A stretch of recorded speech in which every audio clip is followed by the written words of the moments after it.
Typically marine terminals, big bulk plants, stuff like that. Manufacturing facilities, nah, not unless you got an awful lot of oil and you're doing overwater transfer, right? You also need to worry about the 40 CFR Part 112, the sheen rule or the discharge rule, and whenever he wants, Pete can add in, and once you get your mystery handouts, there's a couple of detailed slides after that are hidden.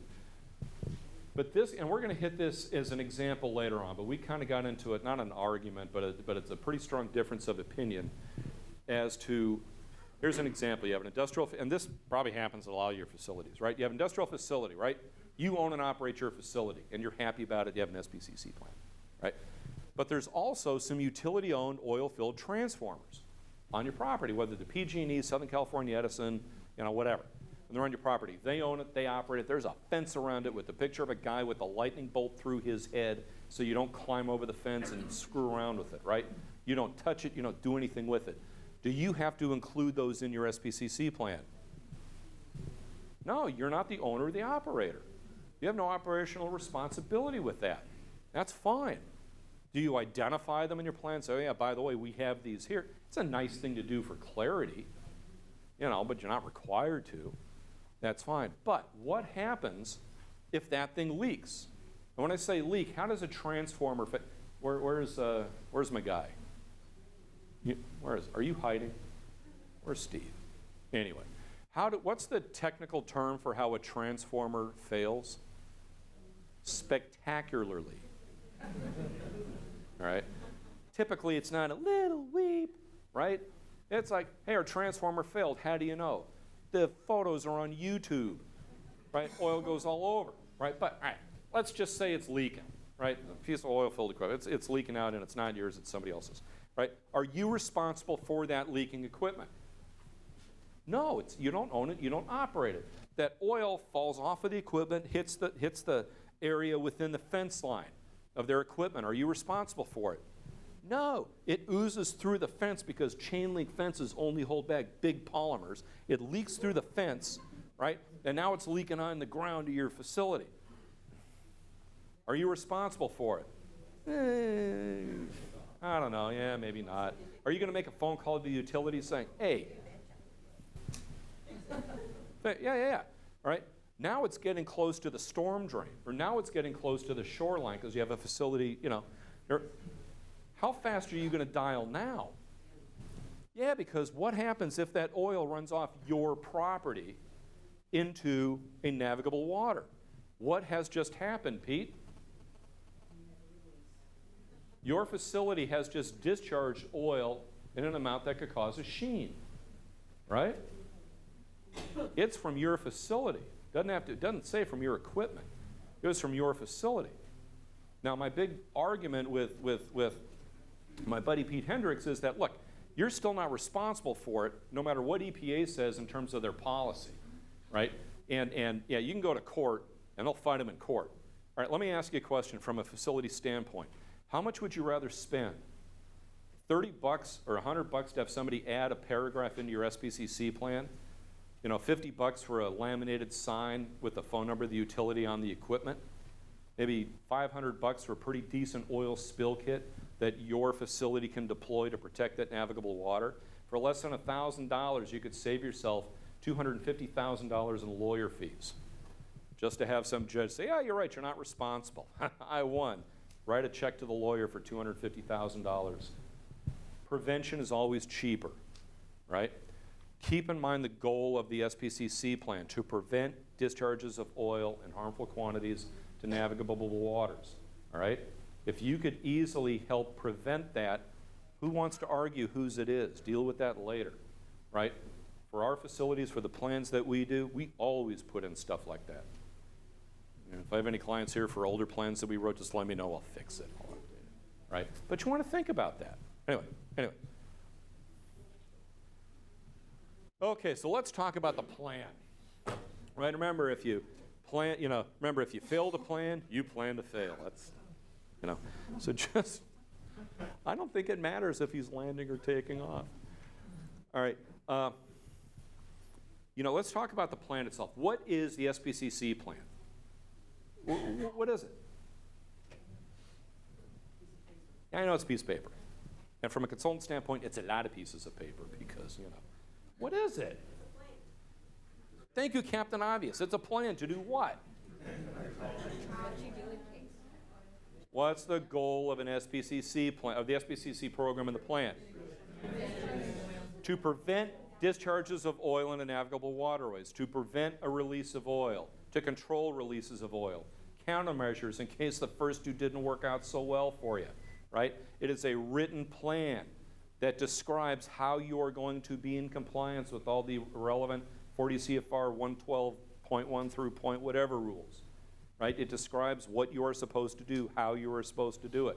It should be a descriptive plan. It should be consistent with what's going on at the facility, right? For those folks who just have a plan written and stick it up on the shelf, that doesn't even do you as much good as being able to pull it off the shelf and stuff it in a storm drain, like a bad safe drain that John Barajas is selling. And by the way, you should buy as many of those as you can possibly buy. They're wonderful. But you still have to make sure you work them correctly, otherwise you're totally screwed. All right, and everyone's seen one of my favorite pictures, right? Don't protect our environment on the superstructure of your tanker if all you're going to do is bust it in half on the shoals, right? If you're going to say it, then you have to do it, right? What you write in a plan, you need to be implementing, right? And what compliance, you know, I hear a lot of people say, oh yeah, you know, I need to write an SPCC plan. You know, the CUPA's coming in, I need to write an SPCC plan. That's not all you have to do. You have to write and implement the plan. So being in compliance with the requirements are, you're complying with the detailed rule requirements. It's not just what's in your plan. You have to know what's in the rule and be in compliance with the rule. You have to write a descriptive plan that describes how you're complying with the rule, and you have to write the plan per the rule. Then you have to assure that the plan is consistent with what's out there in the field. And then you have to make sure that it's being implemented. It's all that stuff. All right? And you know, when I was doing the APSA classes, what was the bet that I made with everybody that was just a stupid-ass bet? You know, because we're handing out all these different plans for plan reviews and examples and all that. You know, and of course I'm a self-serving consultant, right? So I had to hand out one of my plans, right? And I'm like, all right, anybody ever finds anything wrong with one of my written plans while you're doing inspections, you know, I'll buy you a $200 bottle of scotch, right? And then I thought, the hell am I doing? Yeah. No one's taken it up on me because they've forgotten. And I usually bring enough scotch to these CUPA conferences that no one wants to touch another drop until next year, right? But why, you know, I know I write good plans, right? But what am I not responsible for at my beloved client facilities? Implementation, right? Here's the plan. Good luck. You know, they have to implement it. They have to carry it out. They have to keep it updated. Even if they're going to call some goon outside consultant like some of us to help them keep it updated, you know, as much as we like to think we have our crystal ball and we know, hey, I know they're going to need an update, so I better go, you know, knock on the door. You know, the facility, you know, the facility, you know, you have to keep track. It, as Peter said, it is a living document. It is a living, breathing document. So just keep that in mind. Yes?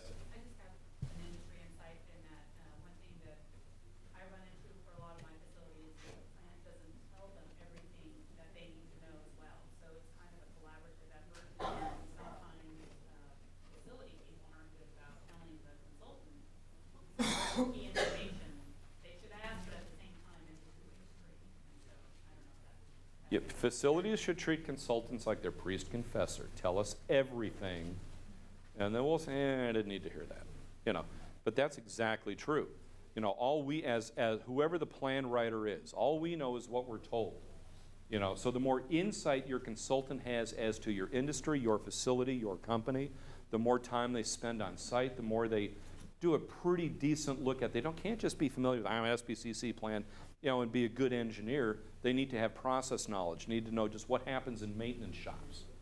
You know, just a good operational knowledge and experience. Hey, look, I know it looks fine on, you know, in this drawing, but I know what you guys are doing, right? Just some general knowledge, right? A good, you know, whoever's right, you know, internal too. You know, there's a lot of facilities that have corporate write their plans. How much facility operational knowledge do they have? Are they just following a template? You really need to know what's going on so that you can ask the right questions and describe it correctly. You know, it's a very good point. A very good point. Hey, how do you do this? So show me how you do that. We're going to see a lot of examples of that. You know, because what the environmental management folks know, or what the facility management folks know, people on third shift aren't doing that, right? Real easy example for overfills, right? And Dana, hit this a couple of times yesterday. It's like, right, you have overfill protection, and the driver opens up the hatch. They're supposed to look in there. They fill up the hatch, right? Pete Hendricks had mentioned this too, and turns out they're actually filling it up in the secondary containment hole, right? It's like, well, the facility is supposed to not let that happen because their procedures say the facility personnel attend all deliveries. Well, what time do they make deliveries? We call up SoCo Oil. We call up, Marathon Oil. Hey, when do you make deliveries for these guys who are writing a plan? Oh, we're usually there about 4 or 5 in the morning. Oh, okay, how do you get in? Well, they leave us a key. Yeah, terrific. Find out from the facility, what time are your guys here? Oh, about 7 in the morning. What is it, elves fill up the tank for you? If it says you're going to be there, then they have to be there. And how do you make sure that happens? Well, perhaps require a joint fill checklist where both parties have to sign. At least that way you can verify it. And after the first couple of fills, you'll look into the paper, hey, you know what? We're not implementing this. Or have a card lock installed where you can electronically track it. That's a very good point. All right, so your plan, and again, when you get your mystery handout, there's about 20 slides that have more detail that are hidden, so you can see it in the handout. All right, but you have to have a written and implement a written SPCC plan that has to describe various things. How many of you guys have seen SPCC plans that just where something needs to be described? It's like a 1-paragraph thing, like parroting the regs. Facility must describe processes and systems in place for routine handling of oils. And you look in the plan and it says, we have procedures in place to address the routine handling of oils. How does that mean? What do you have? List the procedures, describe the procedures, put a copy of them in the appendix. What's in there? Describe what happens. Because who are you trying, there's a lot of stuff that goes in SPCC plans that are like instructions, right?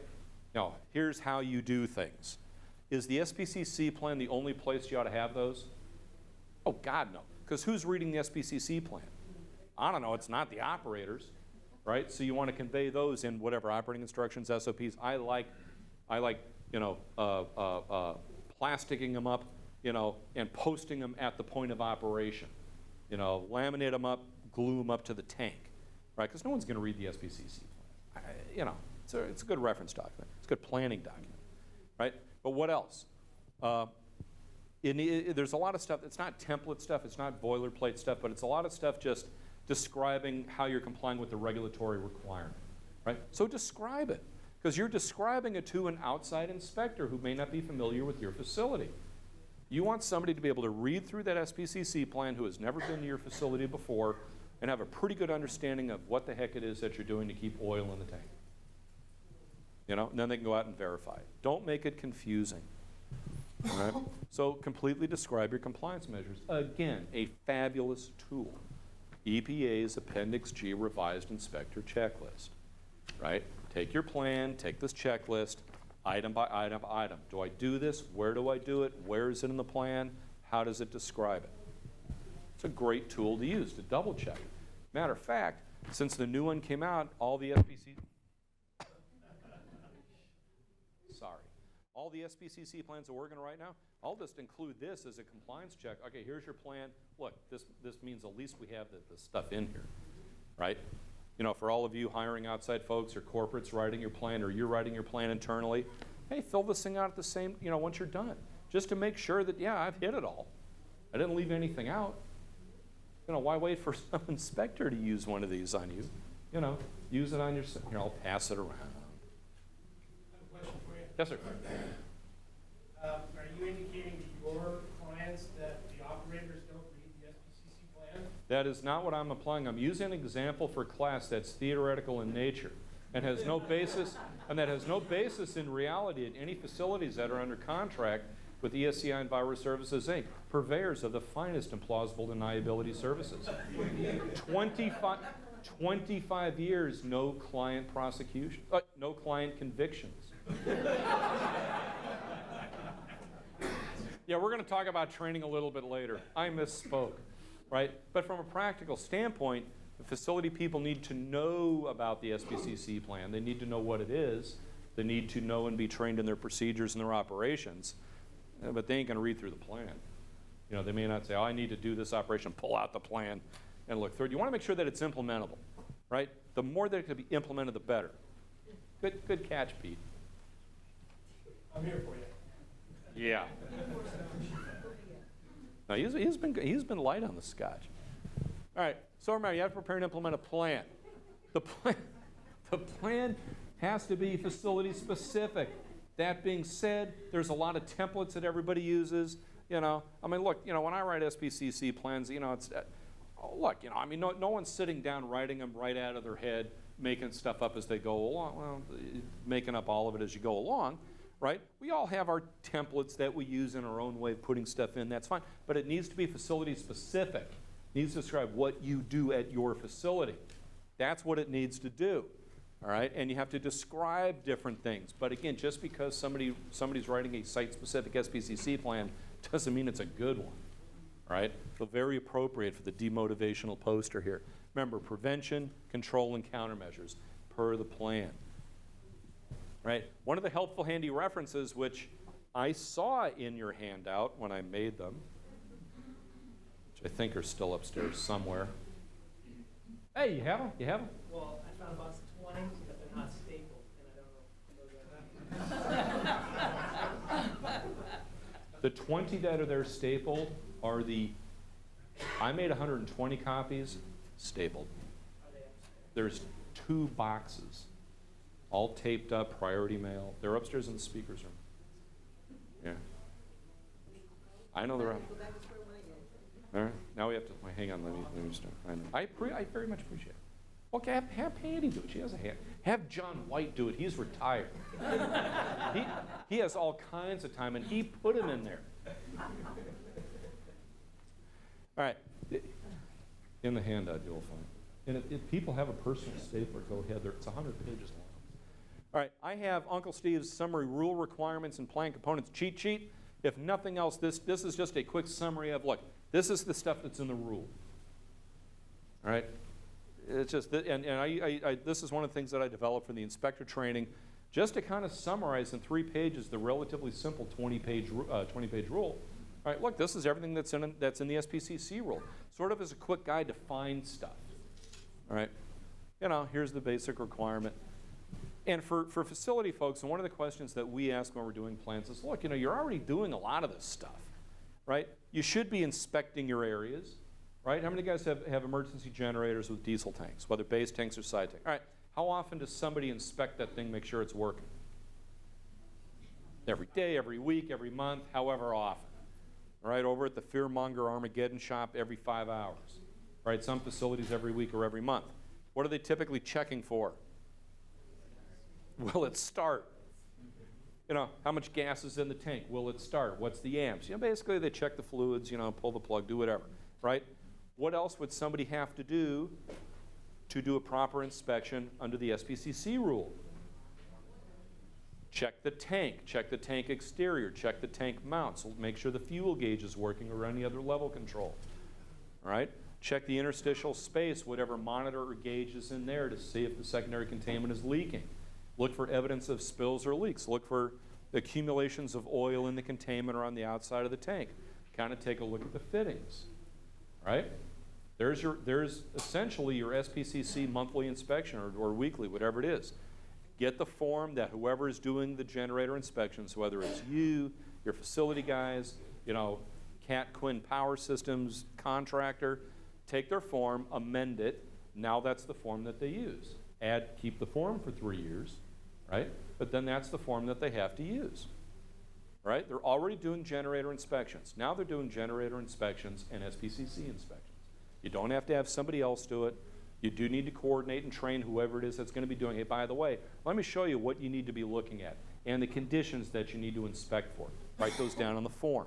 It's because you have to have written procedures for those inspections and tests. Right? So integrate it. right? You're already evaluating your stormwater discharge, I would hope, right? If you have a stormwater pollution prevention plan, somebody should be looking at retained stormwater before you turn the valve and send the stuff out to look for sheen and crud and whatever else may be floating in there, right? That's what's required under the SPCC rule under 112.8B, 1 through 4 or so, right?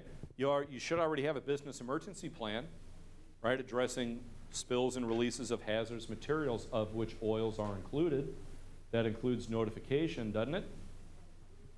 Make sure it conforms to the SPCC requirements. You're already doing it. And then incorporate that and reference that in your plan, right? You should have secondary containment for your bulk tanks and containers.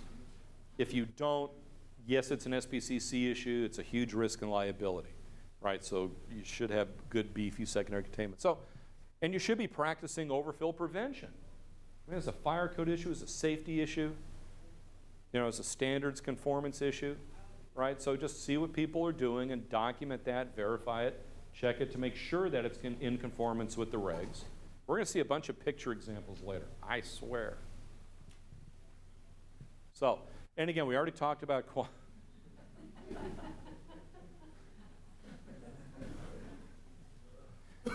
in the training classes, I told Mike Vizia, hey, where you come from, that's your cousin.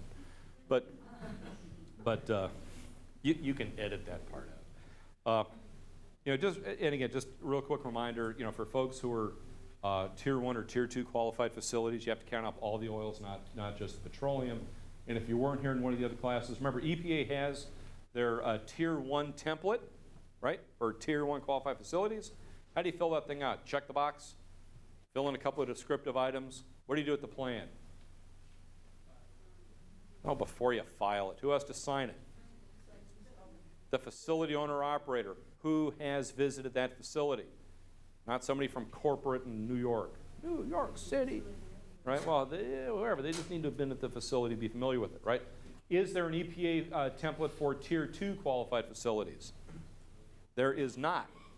Right? And it's like 95% similar to a regular full-on SPCC plan that's PE certified. For the Cal CUPA Forum Board APSA Working Group, San Diego Department of Environmental Health, I chipped in. We made this Tier 2 template for California facilities. You can get this on the calcupa.net website. When you click on programs, go to above ground storage tank. A bunch of CUPAs also have this on their website.